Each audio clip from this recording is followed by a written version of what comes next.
Liquor కేసులో విచారణ అధికారుల తీరును ఆక్షేపించారు. బీఆర్ఎస్ ఎమ్మెల్సీ కవిత బీజేపీ వాళ్ళు అడిగేదే లోపల సీబీఐ అధికారులు అడిగారన్నది కవిత ఆరోపణ. ఇది సీబీఐ కస్టడీ కాదని బీజేపీ కస్టడీగా కామెంట్ చేశారు. ఆమె నేటితో కస్టడీ ముగియడంతో సీబీఐ అధికారులు కవితను రౌస్ అవెన్యూ కోర్టుకు తీసుకొచ్చారు. కోర్టు ఈ నెల 23 వరకు కవితను రిమాండ్కు విధించింది. కవితను తిరిగి తీహార్ జైలుకు తరలిస్తున్న క్రమంలో మీడియా ప్రశ్నలకు బదులిస్తూ బీజేపీపై విమర్శలు చేశారు. లిక్కర్ కేసులో ఈడీ అరెస్టు చేసి ప్రశ్నించిన తర్వాత సీబీఐ కూడా దూకుడు పెంచింది. కస్టడీలోకి తీసుకున్న ప్రశ్నించింది. ఈ కేసులో కీలక సూత్రధారిగా కవితపై అభియోగాలు మోపుతున్నాయని దర్యాప్తు సంస్థలు చెప్పాయి. ఇంకోవైపు మధ్యంతర బెయిల్ దక్కకపోవడంతో కవిత దాఖలు చేసిన రెగ్యులర్ బెయిల్ పిటిషన్పై రేపు ఢిల్లీ కోర్టులో విచారణ జరగనుంది. గురూజీ రామ్ నారాయణ్ జీ ప్రపంచ ప్రఖ్యాత జ్యోతిష్యులు ఇప్పుడు మన హైదరాబాద్ లో ఎటువంటి సమస్యలకైనా తక్షణ పరిష్కారం చేయబడును. సంప్రదించండి 96651137 9000004357.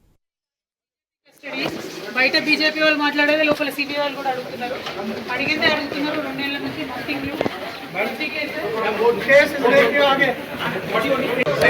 కస్టడీ కాదు, బీజేపీ కస్టడీ.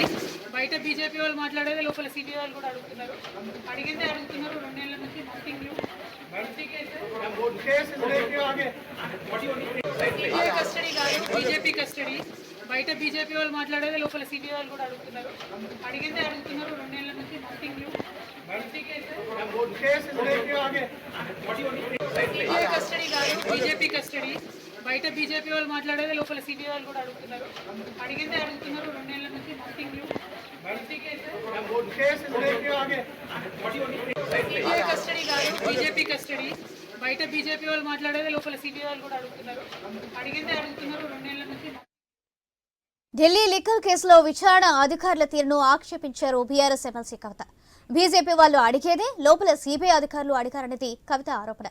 ఇది సీబీఐ కస్టడీ కాదని బీజేపీ కస్టడీగా కామెంట్ చేశారు. ఆమె నేటితో కస్టడీ ముగియడంతో సీబీఐ అధికారులు కవితను రౌస్ అవెన్యూ కోర్టుకు తీసుకొచ్చారు.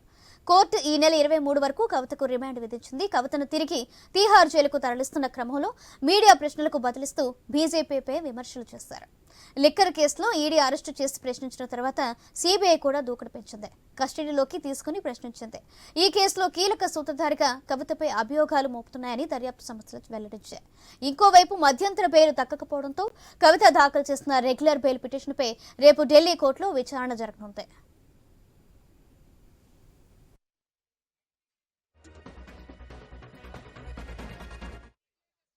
BJP custody. కస్టడీ కాదు, బీజేపీ కస్టడీ. బయట బీజేపీ వాళ్ళు మాట్లాడేది లోపల సిబిఐ వాళ్ళు కూడా అడుగుతున్నారు. అడిగిందే అడుగుతున్నారు. 2 నెలల నుంచి నథింగ్ న్యూ.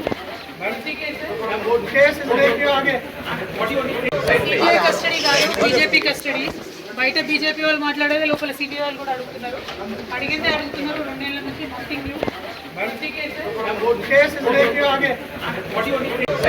కస్టడీ కాదు, బీజేపీ కస్టడీ. బయట బీజేపీ వాళ్ళు మాట్లాడేది లోపల సిబిఐ వాళ్ళు కూడా అడుగుతున్నారు. అడిగిందే అడుగుతున్నారు. 2 నెలల నుంచి నథింగ్ న్యూ. కస్టడీ కాదు, బీజేపీ కస్టడీ. బయట బీజేపీ వాళ్ళు మాట్లాడేది లోపల సిబిఐ వాళ్ళు కూడా అడుగుతున్నారు. అడిగిందే అడుగుతున్నారు. 2 నెలల నుంచి నథింగ్ న్యూ. కస్టడీ కాదు, బీజేపీ కస్టడీ. బయట బీజేపీ వాళ్ళు మాట్లాడేది లోపల సిబిఐ వాళ్ళు కూడా అడుగుతున్నారు. అడిగిందే అడుగుతున్నారు. 2 నెలల నుంచి నథింగ్ న్యూ. కస్టడీ కాదు, బీజేపీ కస్టడీ. ఢిల్లీ లిక్కర్ కేసులో విచారణ అధికారుల తీరును ఆక్షేపించారు బీఆర్ఎస్ ఎమ్మెల్సీ కవిత. బీజేపీ వాళ్ళే అడిగేదే లోపల సీబీఐ అధికారులు అడిగారన్నది కవిత ఆరోపణ. రేటు ఇదే విషయానికి సంబంధించి మరింత సమాచారం మా ఇన్పుట్ ఎడిటర్ శ్రీకాంత్ అందిస్తారు. న్యూస్ రూమ్ నుంచి శ్రీకాంత్. మొత్తానికి ఈ రోజుకి కవిత కస్టడీ, సిబిఐ కస్టడీ ముగిసింది. ఆ తర్వాత జ్యుడిషియల్ కస్టడీకి కోర్టు అనుమతించింది. సో ఇక నుంచి కవిత సిబిఐ జ్యుడిషియల్ కస్టడీలో ఉండబోతుంది. సో మరి కాసేపట్లో తీహార్ జైలుకు కవితను తరలించబోతున్నారు. సో ఇప్పటికీ అంటే కవిత కోర్టు ఆవరణలో చేసినటువంటి వ్యాఖ్యలు సంచలనంగా మారాయి. అంటే నిజానికి గతంలో ఎన్నికల ముందు 2023 తెలంగాణ అసెంబ్లీ ఎలక్షన్స్ ముందు కూడా కవితకు ఈడీ నోటీసులు రావడం జరిగింది. ఆ టైంలో కూడా ఇవి ఈడీ నోటీసులు కాదు, ఇది మోడీ నోటీసులు అంటూ కూడా కవిత ప్రెస్ మీట్ పెట్టి చెప్పడం జరిగింది ఢిల్లీలో. ఇట్లాంటి నేపథ్యంలో ఇప్పుడు కోర్టుకు హాజరైనటువంటి క్రమంలో కూడా కవిత మరొకసారి అవే సంచలన కామెంట్స్ చేశారు.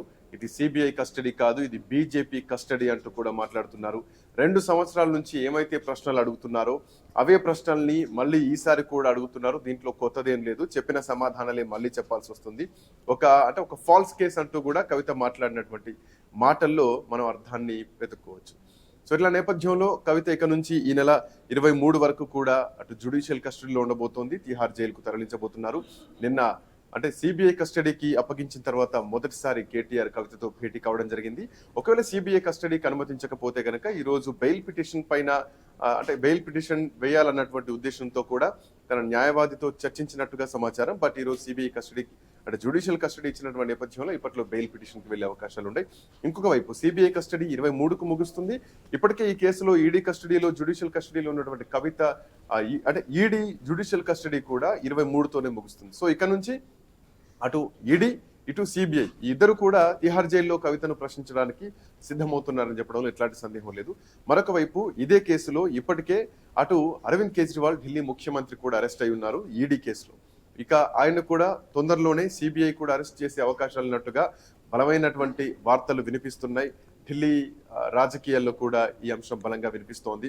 కవిత సిబిఐ కస్టడీ జ్యుడిషియల్ కస్టడీ తర్వాత అటు కేజ్రీవాల్ కూడా సిబిఐ అరెస్ట్ చేసి ఆ తర్వాత కస్టడీకి తీసుకొని విచారించే అవకాశాలు కూడా ఉన్నట్టుగా తెలుస్తోంది.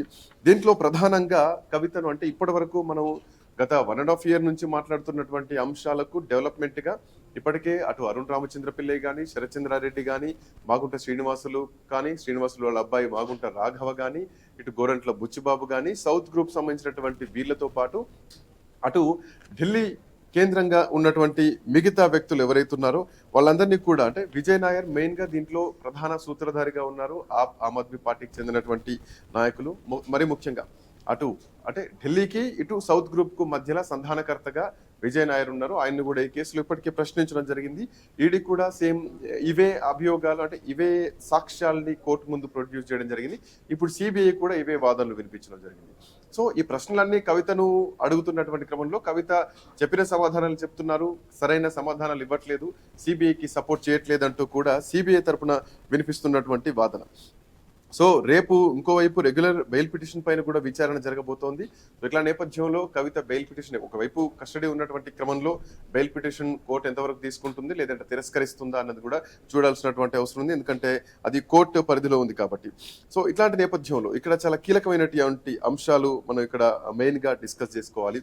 ఇక్కడ ఏదైతే మనం ఇంతకుముందు అనుకున్నామో మహబూబ్ నగర్ కి సంబంధించినటువంటి ఒక ల్యాండ్ కి సంబంధించినటువంటి ట్రాన్సాక్షన్ ఏదైతే ఉందో శరత్చంద్రారెడ్డికి 14 కోట్ల రూపాయలకు సంబంధించినటువంటి ఆర్థిక లావాదేవీలు వీళ్ళిద్దరి మధ్యలో ఉన్నటువంటి బ్యాంక్ ట్రాన్సాక్షన్స్. సో వీటికి సంబంధించినటువంటి సాక్ష్యాధారాలని ఈడీ కానీ ఇటు సిబిఐ కానీ ఇప్పటికీ సేకరించడం జరిగింది. మరొక వైపు లేని భూమి మహబూబ్ నగర్ లో ఒక లేని భూమిని కొనుగోలు చేసినట్టుగా వాటిని రిజిస్ట్రేషన్ చేసినట్టుగా జరిగినటువంటి ఒక డాక్యుమెంటేషన్ సంబంధించినటువంటి అంశాలపైన కూడా కవితని ఈ అంశాలపైన ప్రశ్నించింది CBI. At the same time transaction 100 కోట్లకు ఈ ఓవరాల్ పాలసీలో 100 కోట్లకు సంబంధించినటువంటి భారీ ముడుపులు గోవా ఎన్నికలకు తరలించారు, ఆమ్ ఆద్మీ పార్టీ నేతలకు అందించారు. విజయ్ నాయర్ ఈ ట్రాన్సాక్షన్ కి సంధానకర్తగా ఉన్నారు అంటూ కూడా ప్రధానంగా సిబిఐ ఆరోపించినటువంటి అంశం. సో ఈ ప్రశ్నలన్నీ సిబిఐ సంధిస్తున్నటువంటి క్రమంలో కవిత తరపు నుంచి మాత్రం సమాధానాలు సరిగ్గా రావట్లేదు, కవిత విచారణకు సహకరించట్లేదు అంటూ కూడా ప్రధానంగా సిబిఐ వాదిస్తోంది. మరొక వైపు కవిత తరపున న్యాయవాదులు ఈ అరెస్టే అప్రజాస్వామికం అంటూ కూడా మాట్లాడుతున్నారు. కనీసం ముందస్తు ఇన్ఫర్మేషన్ లేకుండా కవితను సిబిఐ అరెస్ట్ చేయడం ఎంతవరకు సమంజసం అంటూ కూడా కోర్టుకు వాళ్ళు వెళ్తున్నటువంటి క్రమంలో సిబిఐ కూడా క్లెయిమ్ చేసుకుంటుంది. ముందు రోజు మధ్యాహ్నమే కవిత హస్బెండ్ ఎవరైతే ఉన్నారో అనిల్, ఆయనకి ఇన్ఫర్మేషన్ ఇవ్వడం జరిగింది. సో ఆ ఇన్ఫర్మేషన్ ఇచ్చిన తర్వాతనే మేము కవితను అరెస్ట్ చేసామంటూ కూడా చెప్తున్నారు. అటు అనిల్ కూడా ఈ విషయం పైన ఏదో నామమాత్రంగానే ఇన్ఫర్మేషన్ ఇచ్చారంటూ కూడా అనిల్ తరపు నుంచి వినిపించినటువంటి సమాధానం. సో ఏదేమైనా కానీ సిబిఐ అరెస్ట్ చేసిన తర్వాత మొదటిసారి నిన్న కేటీఆర్ కలవడం జరిగింది. ఆ గంట భేటీలో కేటీఆర్ ఏం చెప్పారు, ఎట్లాంటి చర్చ వీళ్ళ మధ్యలో జరిగింది. సో ఇక నుంచి జ్యుడిషియల్ కస్టడీలో ఉండబోతున్నటువంటి కవిత ఈసారి ఈడీతో పాటు సిబిఐని కూడా ఎదుర్కోవాల్సినటువంటి అవసరం ఉంది. సిబిఐ ప్రశ్నలకు ఈడీ ప్రశ్నలకు కలిపి కూడా సమాధానాలు ఇవ్వాల్సినటువంటి అవసరం ఉంది. అయితే ఇప్పటికే చాలా రోజుల నుంచి మనం చూస్తున్న ఈ కేసులో ఉన్నటువంటి కీలకమైనటువంటి ఎవరైతే ఉన్నారో విజయ్ నాయర్ కానీ, అరుణ్ రామచంద్ర పిల్లై కానీ, అరవింద్ కానీ, వీళ్ళంతా శరత్చంద్రారెడ్డి కానీ, సో వీళ్ళందరినీ కూడా విచారిస్తున్నటువంటి క్రమంలో ఇటు మెయిన్ ఫేసెస్ సౌత్ నుంచి కానీ నార్త్ నుంచి కానీ కేజ్రీవాల్ ని కవితను కలిపి విచారించే అవకాశాలు దీంట్లో ఎక్కువ Right. కనిపిస్తున్నాయి సౌజన్య.